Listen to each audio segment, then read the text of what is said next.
Global markets गिर चुका है।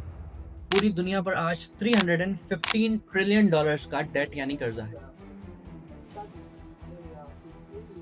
इमेजिन करिए, आज सुबह आप उठते हैं, फोन चेक करते हैं और हर जगह एक ही ब्रेकिंग न्यूज है। ग्लोबल मार्केट्स गिर चुका है। आपका बैंक बैलेंस तो वही है, बट उस पैसे की वैल्यू आधी हो चुकी है। ऑफिस में बॉस ने इमरजेंसी मीटिंग बुलाई है, प्रमोशन के लिए नहीं, ये बताने के लिए कि कल से ऑफिस मत आना। ये कोई डरावना सपना नहीं है। आज हम 2026 में खड़े हैं और दुनिया के सबसे बड़े एक्सपर्ट्स IMF और वर्ल्ड बैंक चिल्ला चिल्ला कर कह रहे हैं कि ये साल इकोनॉमिक सुनामी यानी आर्थिक सुनामी ला सकता है। पिछले कुछ सालों में हमें लगा ये सब नॉर्मल है, लेकिन रियलिटी ये है कि हम एक डेड बबल पर बैठे हुए हैं जो कभी भी फट सकता है। क्राइसिस साफ है।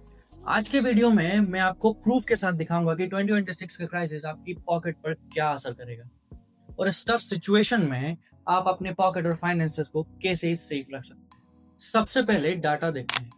रिकॉर्ड्स के अकॉर्डिंग पूरी दुनिया पर आज 315 ट्रिलियन डॉलर्स का डेट यानी कर्जा है। ये नंबर इतना बड़ा है कि आपके कैलकुलेटर में भी नहीं आएगा। इसे सिंपल लैंग्वेज में समझते हैं। मान लीजिए पूरी दुनिया, अमेरिका, चाइना, इंडिया साल में 100 रुपए कमाते हैं, लेकिन हमने उधार कितना ले रखा है? 330 रुपए। कैलकुलेशन सिंपल है। दुनिया आज अपनी इनकम से 3 गुना ज्यादा उधार ले चुकी है।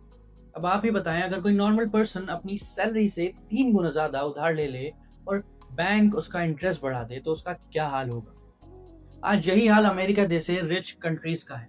वो हर 100 दिन में 1 ट्रिलियन डॉलर्स का लोन ले रहे हैं। क्या ये टिकने वाला है? इसको एक स्टोरी से समझते हैं। मान लीजिए रमेश की लाइफ बढ़िया चल रही थी। उसके पास 5 क्रेडिट कार्ड्स। वो पुराने क्रेडिट कार्ड्स के बिल भरने के लिए नए कार्ड से पैसे निकालता था। इसी को फाइनेंस में कहते हैं टोपी घुमाना। लेकिन आज 2026 में क्या हुआ?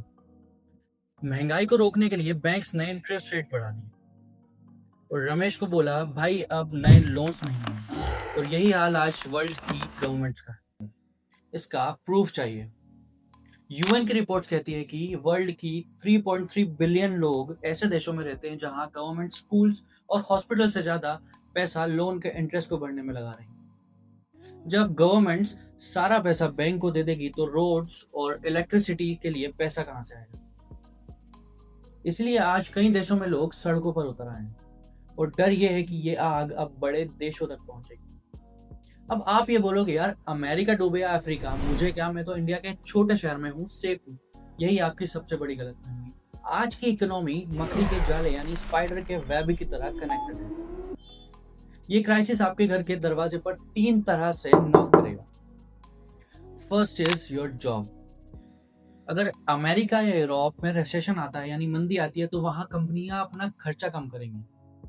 इंडियन IT कंपनियां जैसे TCS, इन्फोसिस 60 to 70% प्रॉफिट वहीं से कमाती हैं। अगर वहां ऑर्डर रुक गए तो यहाँ हायरिंग रुक जाएगी और लोगों को निकालना शुरू हो जाएगा, यानी कंपनियां मास लेऑफ्स में शिफ्ट हो जाएंगी। Second is savings. अगर ग्लोबल मार्केट क्रैश हुआ तो विदेशी निवेशक यानी फॉरेन इन्वेस्टर्स इंडिया से अपना पैसा निकाल कर भागेंगे। इससे निफ्टी और सेंसेक्स भी गिर सकता है। आपने जो पैसा म्यूचुअल फंड या PF में लगाया है वो भी टेम्पररीली कम हो सकता है। थर्ड इज इन्फ्लेशन यानी महंगाई। जब भी दुनिया में क्राइसिस आता है, डॉलर्स महंगा हो जाता है और रुपए कमजोर। हमारा पेट्रोल और डीजल भी डॉलर्स में खरीदा जाता है। अगर पेट्रोल महंगा हुआ तो सब्जी, दूध और ट्रांसपोर्ट का फेयर भी इंक्रीज हो जाएगा। एक और नया कंपटीशन है जो 2008 की रिसेशन में नहीं था, वो है AI, आर्टिफिशियल इंटेलिजेंस।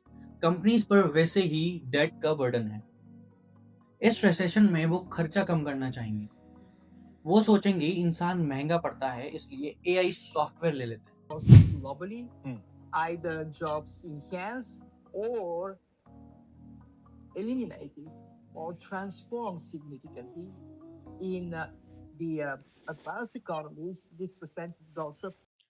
इस बार की रिसेशन जॉबलेस रिकवरी ला सकता है। मतलब मार्केट तो वापस ऊपर चला जाएगा, लेकिन गई हुई जॉब्स शायद ही वापस आए।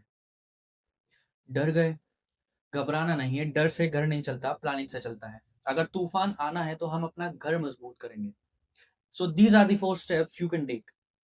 Step 1, emergency fund. अपने बैंक में कम से कम 6 महीने का खर्चा अलग रख दो। चाहे नौकरी जाए या बीमारी आए, ये आपको किसी के आगे हाथ फैलाने से बचाए। स्टेप 2, कर्जा खत्म करो। अगर कोई पर्सनल लोन या क्रेडिट कार्ड का बिल है तो उसे तुरंत चुकाओ। रिसेशन में इंटरेस्ट रेट बढ़ सकता है और ये डेट आपको गिरा देगा।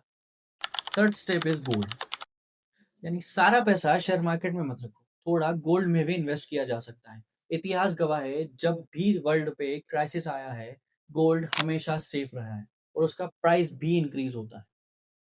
Fourth step, skill. अपनी फील्ड में एवरेज मत बनो, एक्सपर्ट बनो। एआई उसे रिप्लेस करेगा जो कॉपी पेस्ट करता है, उसे नहीं जो क्रिएटिव हो। एक इम्पॉर्टेंट और बोनस पॉइंट, रिसेशन का टाइम डर का नहीं, अपॉर्चुनिटी का भी होता है। जब मार्केट ऊपर नीचे करता है तो उस वॉलेटिलिटी में भी मौके बनते हैं। ऐसे टाइम पर गोल्ड, जैसे हम एक्सए यूएसडी कहते हैं, क्रिप्टो और अच्छी कंपनीज के स्टॉक्स में भी अच्छी नॉलेज के साथ ट्रेड करके पैसिव इनकम भी बनाई जा सकती है। इसलिए आने वाले 15 से 20 दिनों में मैंने लाइव ट्रेडिंग सेशंस और नॉलेज सेशंस प्लान कर रहे हैं। इन लाइव सेशंस में मेरे साथ प्रैक्टिस करने के लिए आपके पास एक रिलायबल प्लेटफॉर्म भी होना चाहिए।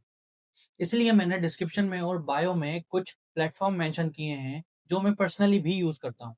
You can check it out from there. Uncertainty is the new normal, लेकिन हम इंडियंस स्ट्रांग हैं। हमने पहले भी टफ टाइम को फेस किया है, आगे भी करेंगे।